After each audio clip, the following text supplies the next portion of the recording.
नमस्कार विद्यार्थी मित्रों।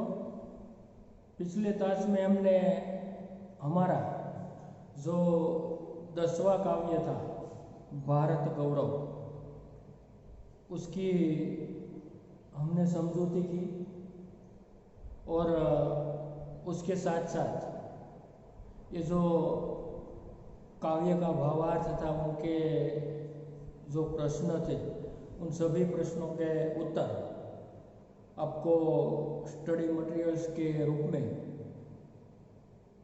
दिया गया है, जिसमें से आप विद्यार्थी मित्रों ने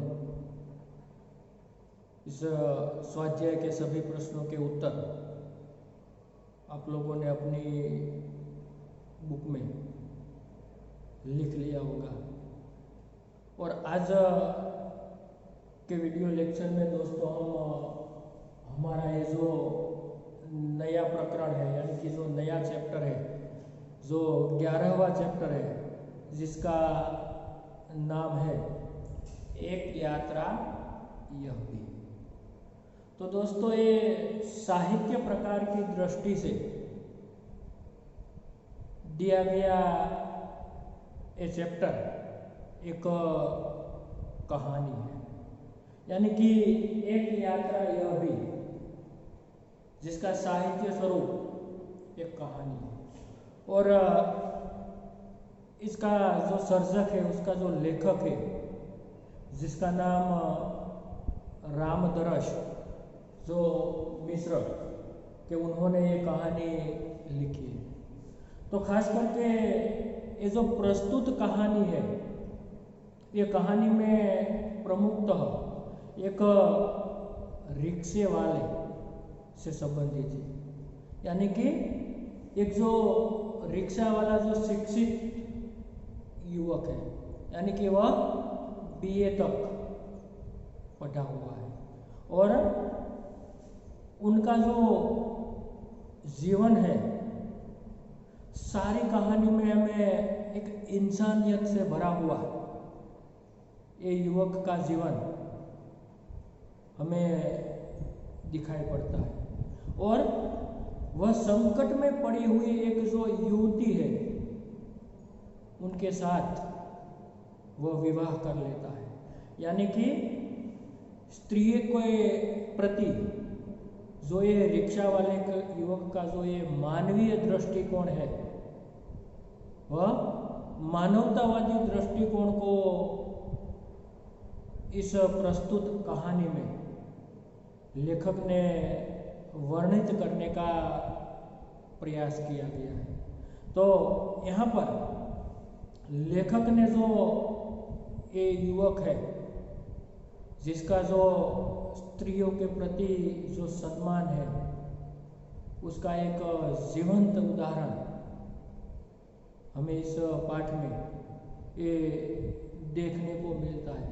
यहाँ की हम देखते हैं कि आज समाज में जो बड़े बड़े लोग हैं, बड़े बड़े अधिकारी हैं, बड़े बड़े जो राजनेता हैं, बड़े बड़े जो महापुरुष है, जो संत पुरुष है, वह स्त्री सम्मान की बातें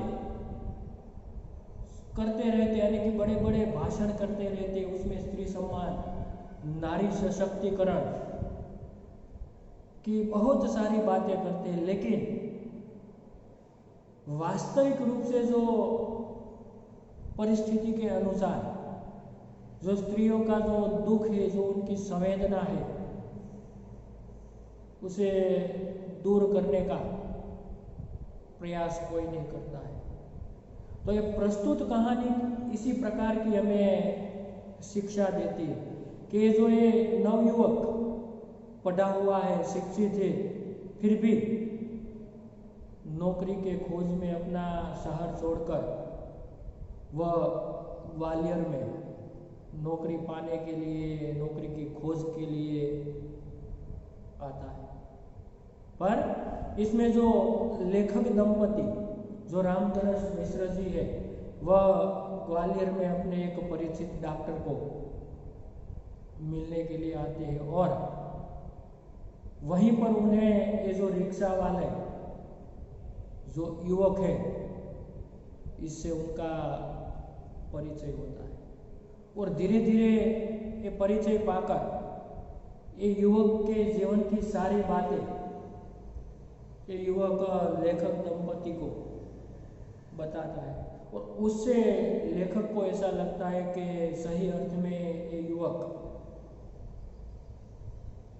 कोई सामान्य इंसान नहीं है, बहुत बड़ा ये महान इंसान है, एक महामानव है कि जिन्होंने अपने वास्तविक जीवन में स्त्री के सम्मान के लिए एक तिरस्कृत जो युवती है, जिसका जीवन संकट से भरा था, जिसकी जिंदगी खतरे में थी, उसी एक दुखी पीड़ित युवती के साथ विवाह करके अपने जीवन को अपने घर से, अपने परिवार से, अपने बड़े भाई, अपने भाभी से उसका त्याग करके भी उन्होंने सही अर्थ में एक स्त्री सम्मान यानी कि स्त्री रक्षा का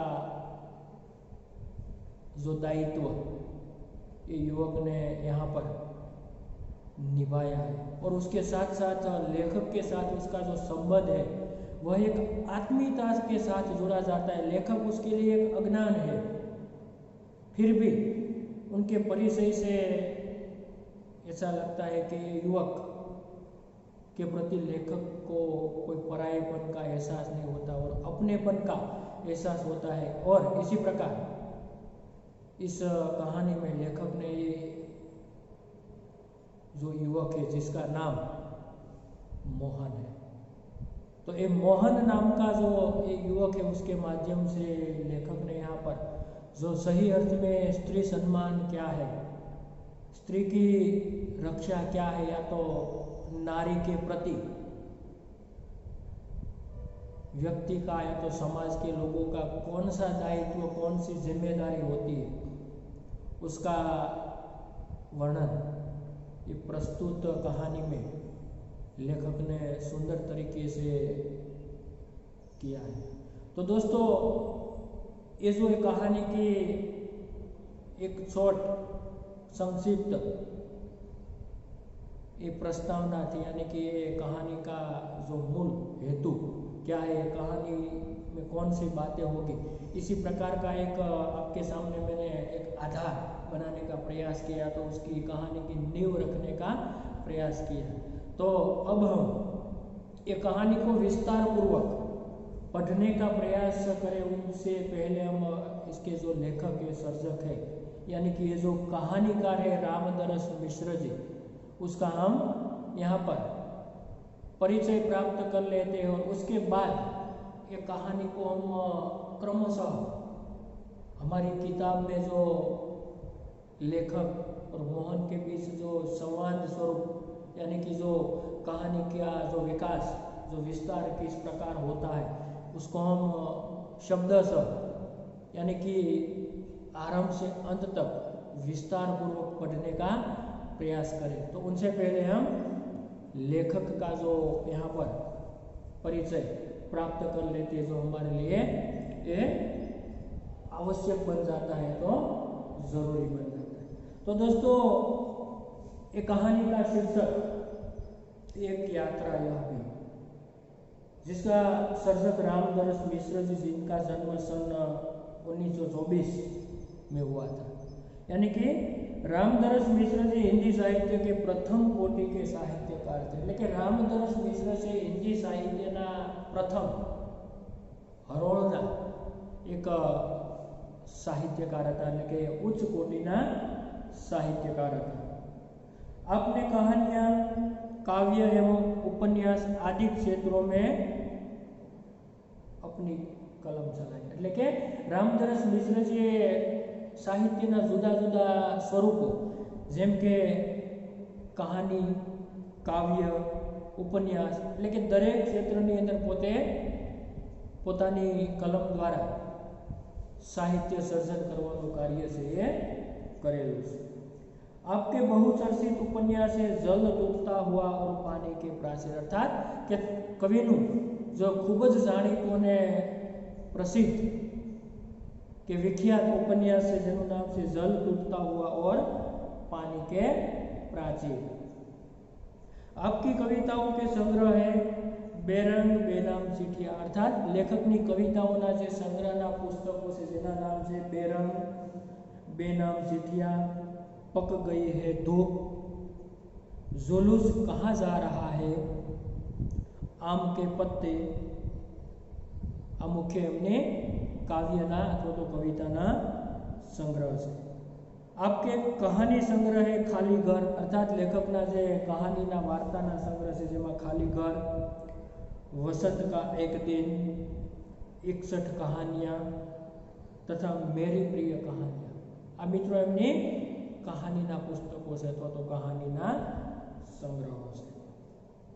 आम के पत्ते काव्य संग्रह को व्यास सम्मान से सम्मानित किया गया है अर्थात आम के पत्ते नामनो जे एमनो कहानीनो जे सॉरी काव्यनो जे संग्रह છે જેમને व्यास सम्मानથી लेखकને सम्मानित કરવામાં આવ્યા હતા।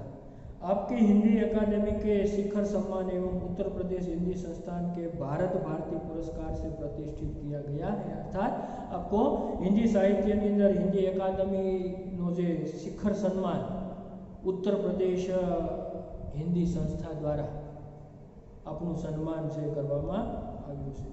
तो संस्थान के भारत भारती पुरस्कार के हिंदी साहित्य के अंदर एक भारत भारती पुरस्कार तरीके उत्तर प्रदेश के अंदर हिंदी साहित्य अकादमी द्वारा रामदरस मिश्र जी ने आपवामां आव्युं छे अथवा तो सम्मान करवामां आव्युं छे।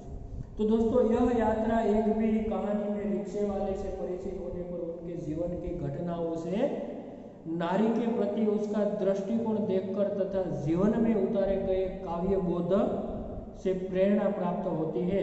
स्त्री सम्मान, स्त्री सुरक्षा एवं आत्मीयतापूर्ण संबंधों को खूबी से वह प्रस्तुत किया गया है जो अत्यंत प्रेरक है। अर्थात आ पाठ में लेखक एक प्रकारे जो रिक्शा वाला जो युवक है उसके साथ का जो व्यवहार है, जिसका जो स्त्री प्रत्ये का जो दृष्टिकोण है, स्त्री सम्मान की जो उनकी बात है और उसके खुद के प्रति जो आत्मीयता या तो अपनापन का जो संबंध है उसी बात को लेकर प्रस्तुत कहानी में लेखक ने खूबी पूर्वक का वर्णन ये प्रस्तुत कहानी में किया गया है। तो दोस्तों हम ये कहानी की शुरुआत करते हैं। आपके पास किताब है जो आप ये किताब अपने पास रखकर ये कहानी को समझने का प्रयास कीजिए और साथ ही जो कहानी में कुछ गहरे यानी कि जो कोई जटिल शब्द हो अर्थात जो कोई अघरो शब्द हो तो ये शब्द ने जरूर पड़े त्या ये शब्द ने साथे साथे लखवानो पण प्रयास करजो जेथी करीने कहानीनो जे शब्दोनो जे वाक्यनो जे अर्थ छे एनो जे भावार्थ छे एने आपणे सरळताथी समझी सकीए। साथे साथे जरूर पड़शे तो अघरा शब्दो छे अमुक ये बोर्ड पर हूँ पण साथे साथे लखतो जाय छे એટલે તમે પણ તમારા પાઠ્યપુસ્તકની અંદર આવા કોઈ અઘરા શબ્દો ખાસ કરીને વ્યાકરણીય શબ્દોની અંદર સમાનાર્થી વિરુદ્ધાર્થી શબ્દ સમૂહમાં એક શબ્દ મુહાવરે વિશેષણ કર્તૃવાચક સંજ્ઞા આવા અસંખ્ય શબ્દો એ ભાષાની અંદર આવતા હોય છે જેથી કરીને ધ્યાનથી એ બધા શબ્દોનું આપણે એ સારી રીતે એને જાણવાનો પ્રયાસ કરશું તો આપણે પ્રશ્નના જવાબની સાથે સાથે વ્યાકરણીય પ્રશ્નોનો આ જવાબો પણ આપણે સરળતાથી એને આ ઉકેલ એ શોધી શકશું। તો મિત્રો लेखक ये कहानी की शुरुआत आरंभ करता है कि मैं बहुत यात्रा भीरू हूँ। तो दोस्तों यात्रा भीरू यानी कि यात्रा से जो डरने वाला है उसे हम यात्रा भीरू कहेंगे। तो यहाँ पर लिख सकते हैं यात्रा भीरू, तो यात्रा से डरने वाला।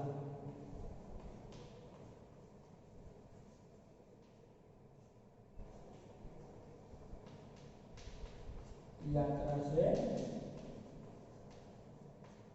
डरने लेखक कहता है मैं बहुत यात्रा भीरू हूँ यानी कि मैं यात्रा से डरने वाला हूँ। यात्रा पर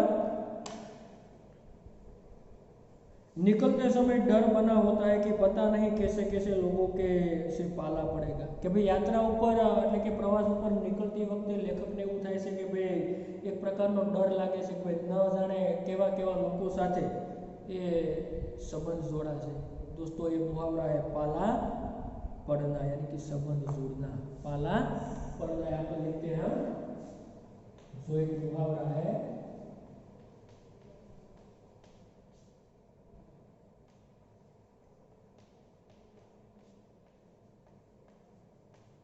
यानी कि संबंध जोड़ना।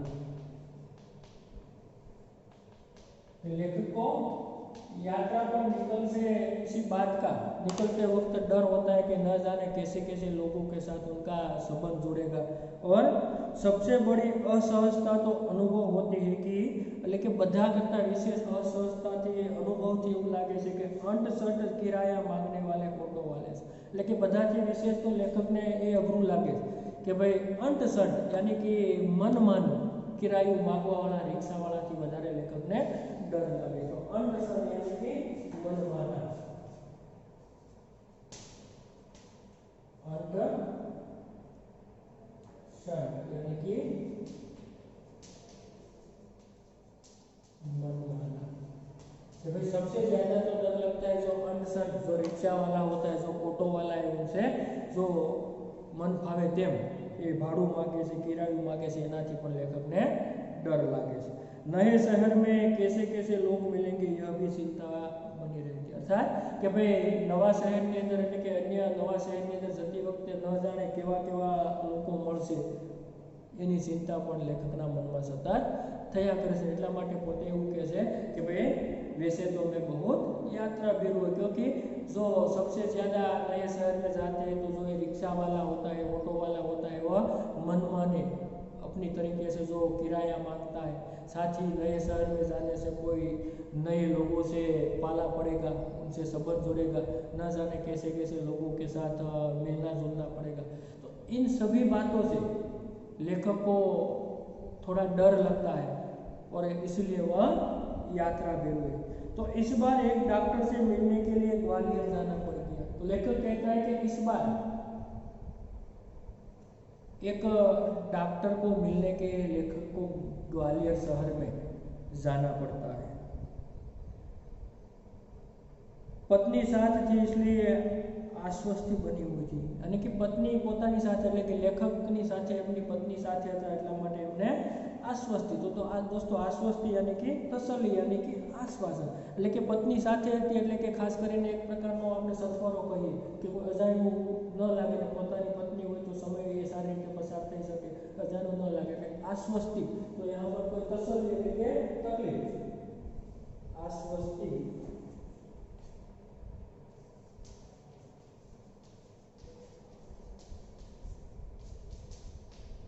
तसल्ली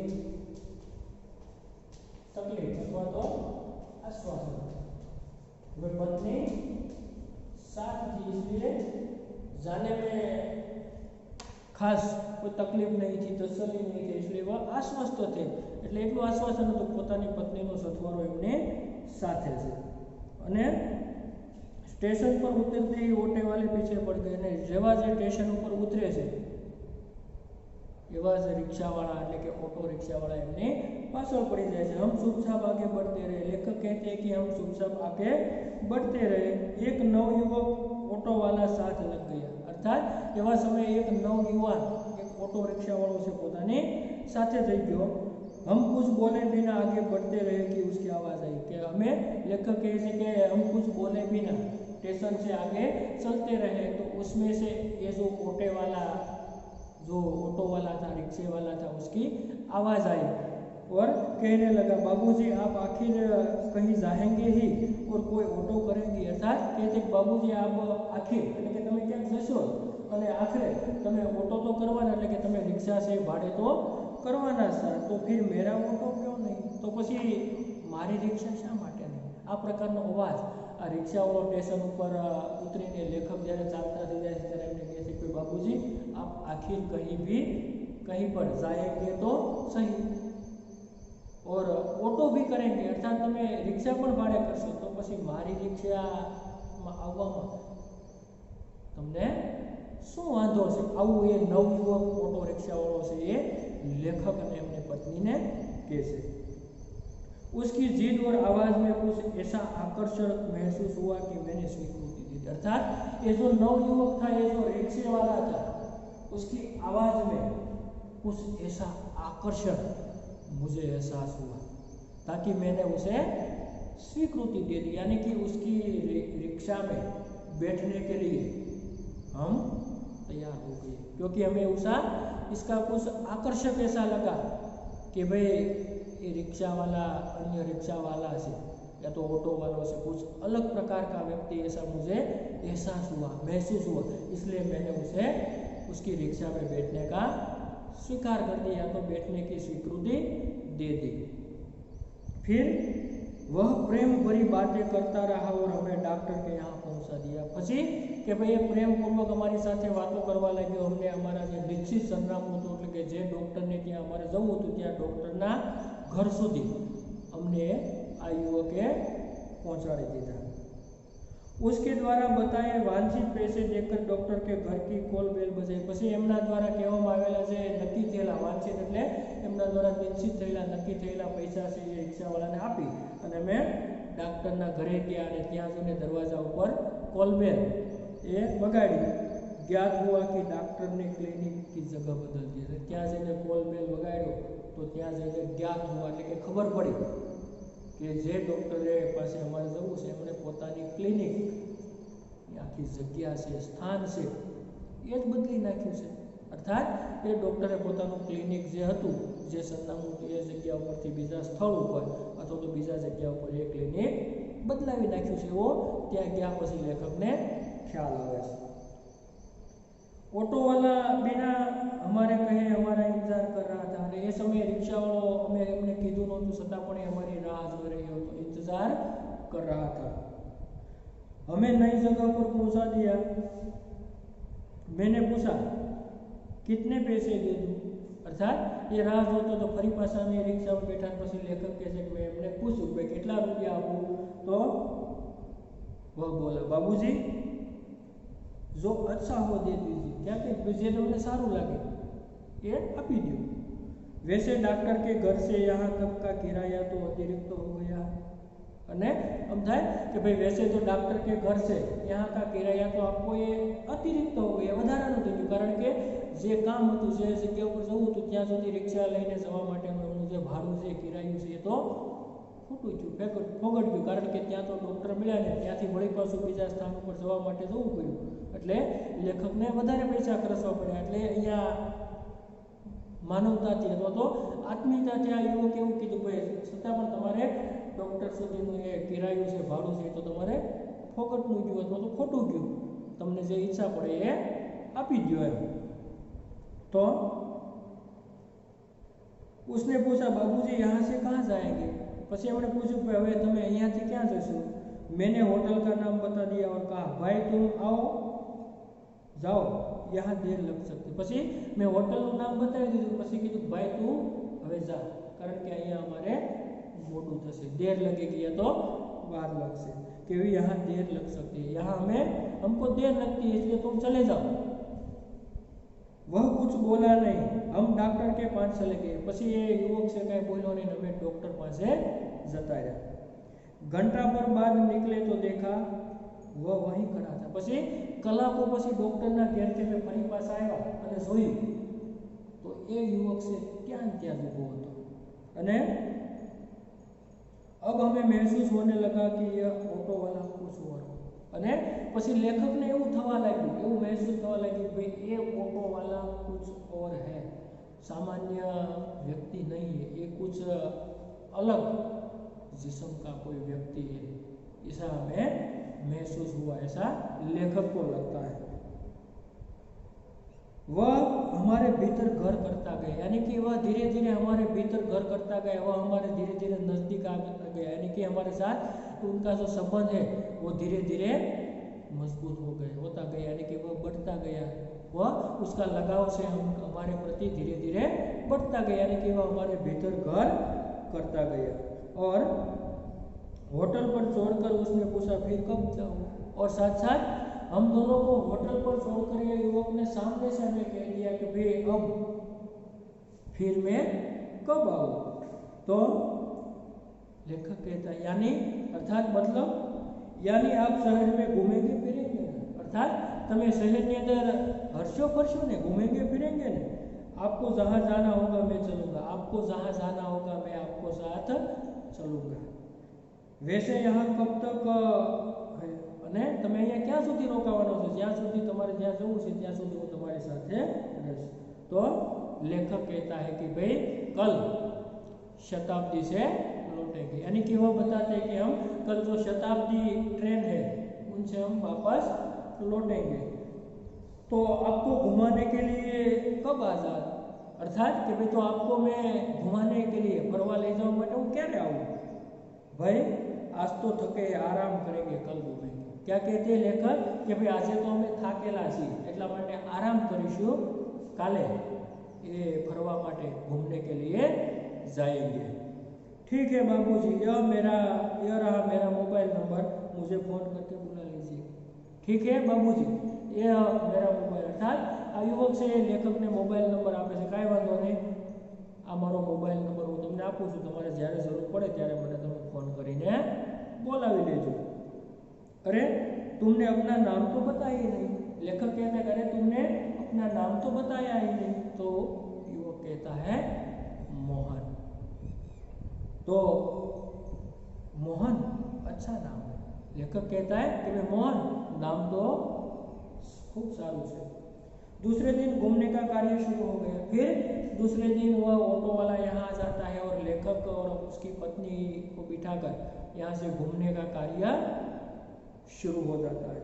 वह बहुत प्रेम से एक के बाद एक स्थान दिखाता गया, यानी कि ये जो नवयुवक था, जो ऑटो वाले था, यानी कि जो रिक्शा वाला था, वह लेखक को बहुत प्रेम पूर्वक एक के बाद एक जो शहर का घूमने लायक, जो देखने लायक स्थान था उसे वह दिखाते गए। बाबूजी और पत्नी को अम्मा नाम से संबोधित करता रहा, यानी कि लेखक को वह बाबूजी कहता था और उसकी पत्नी को वह अम्मा कहकर बुलाता था। घूम घुमाकर होटल पर लौटे तो चाय पीने के लिए उसे भी कमरे में बुला लिया, यानी कि ये फरी फरीने એટલે કે ઘૂમીને ફરીને હોટલ ઉપર ચા પીવા માટે રોકાય છે ત્યારે આ યુવકને પણ લેખક છે પોતાની સાથે ચા પીવા માટે બોલાવે છે। वह बहुत संकोच के साथ आया, पर आ युवक से संकोच थी ये आवे तो से पण संकोच थी आवे छे। चाय पान के साथ हमारी पारिवारिक वार्ता शुरू हो गई। पछी चाय पानी पीधा पछी होटल ની અંદર અમારી એકબીજા સાથેની જે पारिवारिक बातों ये शुरू થઈ गई। पत्नी ने पूछा बेटे तुम ग्वालियर के हो? तो लेखक ની पत्नी से या नवयुवक ने पूछे છે कि बेटा तू ग्वालियर नो છે? तो युवक जवाब देता है नहीं अम्मा, मैं मूलतः आगरा का हूँ, यहाँ आना पड़ गया। क्या कहता है कि नहीं अम्मा, मैं मूलतः यानी कि वास्तव हकीकत के अंदर हूँ आगरा का, मूलतः यानी कि वास्तव,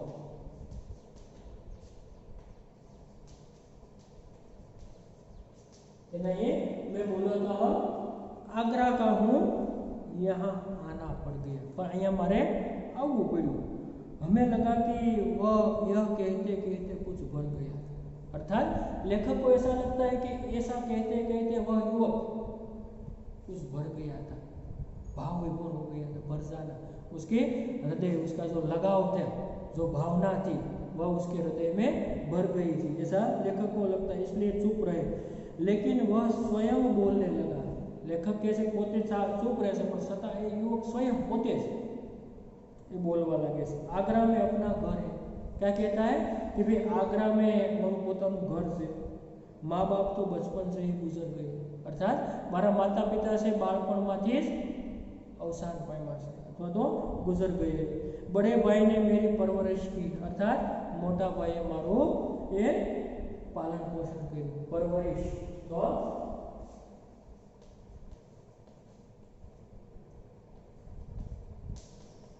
अर्थात जो पालन,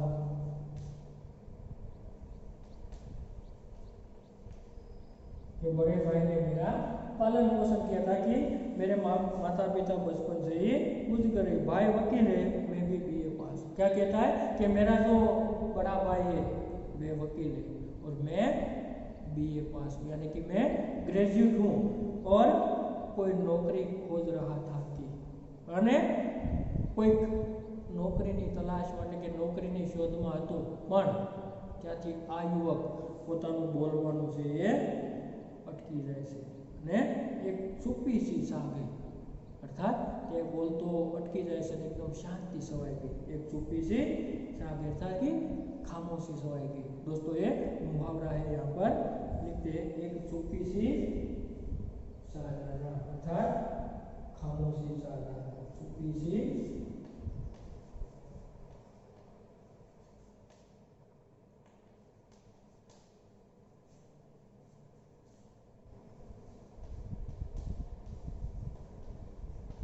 अर्थात खामोशी, खामोशी छा जाना। तो कशो बोलतो बंद થઈ જાય છે, અટકી જાય છે, एकदम एक खामोशी शांति छवाई गई। हमें लगा कि इसके साथ कोई अवांछित घटना हुई घटी, हमने એવું લાગે છે કે એમની સાથે કંઈક અવાંછિત એટલે કે એમની ઈચ્છા વિરુદ્ધની અથવા તો ન ચાહી हुई घटना घटी हुई, ऐसा लगता है कि उनके साथ कोई ऐसी अवांछित घटना घटी हुई, इस प्रकार चुप्पी हो जाती। तो दोस्तों यहाँ पर ये जो कहानी है, ये वीडियो लेक्चर में हम यहाँ पर ये रुकते हैं। अगले ताश में जो दूसरे वीडियो लेक्चर में ये कहानी को हम आगे पढ़ेंगे या तो उसे पूर्ण करेंगे। तो यहाँ पर ये वीडियो लेक्चर रुकते हैं।